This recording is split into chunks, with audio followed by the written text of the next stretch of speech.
नमस्कार, स्वागत है आपका आज तक पर। आपके साथ मैं हूं मीनाक्षी खंडवाल। देश को आज मिलने वाला है नया राष्ट्रपति। देश का नया राष्ट्रपति दलित ही बनने वाला है, ये तो तय है। लेकिन वो रामनाथ कोविंद होंगे या मीरा कुमार, इसका फैसला आज हो जाएगा। राष्ट्रपति पद के लिए आज सुबह 10 बजे से शाम 5 बजे तक सभी सांसद और देश भर के विधायक वोट करेंगे। लेकिन आंकड़ों के खेल में बाजी सत्ता पक्ष के उम्मीदवार रामनाथ कोविंद के हाथों में नजर आती है।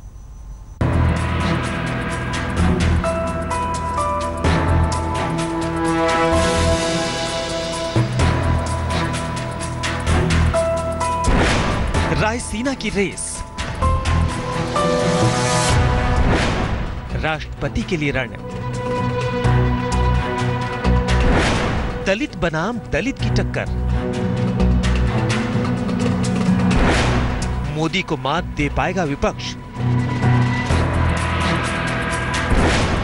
मीरा कुमार दे पाएंगी कोविंद को टक्कर,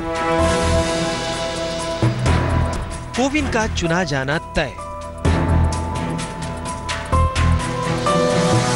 राष्ट्रपति पद की आज की जंग बेहद खास है। देश के सर्वोच्च संवैधानिक पद पर एक दलित का चुना जाना तय है, लेकिन वो कौन होगा? सरकार की पसंद रामनाथ कोविंद या विपक्ष की पसंद मीरा कुमार? ये अहम सवाल है।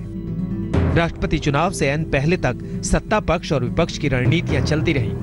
प्रधानमंत्री मोदी ने शनिवार को एनडीए के सांसदों से मुलाकात की तो विपक्षी गठजोड़ के साथ कांग्रेस अध्यक्ष सोनिया गांधी ने रणनीति बनाई और एक बार फिर अपनी उम्मीदवार मीरा कुमार के हक में दलीलें दी। सोनिया ने मोदी सरकार पर भी करारा हमला किया और कहा कि ये छोटी सोच और सांप्रदायिकता के खिलाफ जंग है। प्रधानमंत्री मोदी और सोनिया गांधी की आखिरी दौर तक चली रणनीति का असर आज सांसदों और विधायकों की वोटिंग में भी नजर आएगा। और अगर आंकड़ों की बात करें तो एनडीए उम्मीदवार रामनाथ कोविंद का पलड़ा काफी भारी नजर आता है। संसद के दोनों सदनों के 776 सदस्य वोट देंगे।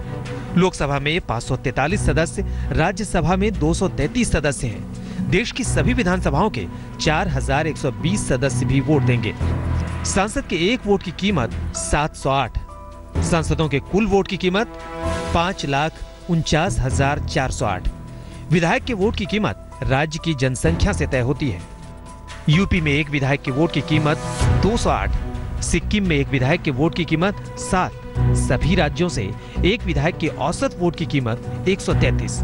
देश के 4120 विधायकों के कुल वोट 5,49,474। इस चुनाव में कुल वोट पड़ेंगे 10,98,903। उम्मीदवार को जीत के लिए चाहिए 5,49,452 वोट। एनडीए के राष्ट्रपति पद के उम्मीदवार रामनाथ कोविंद के पास करीब 6 लाख वोट है, तो विपक्ष की उम्मीदवार मीरा कुमार के पास करीब 4 लाख वोट। विपक्ष कुछ ऐसे दलों को अपने साथ जोड़ नहीं पाई जो पीएम मोदी के तो विरोधी हैं, लेकिन राष्ट्रपति चुनाव में वो सत्ता पक्ष के उम्मीदवार के ही साथ हैं। इनमें सबसे बड़ा नाम तो नीतीश कुमार का ही है।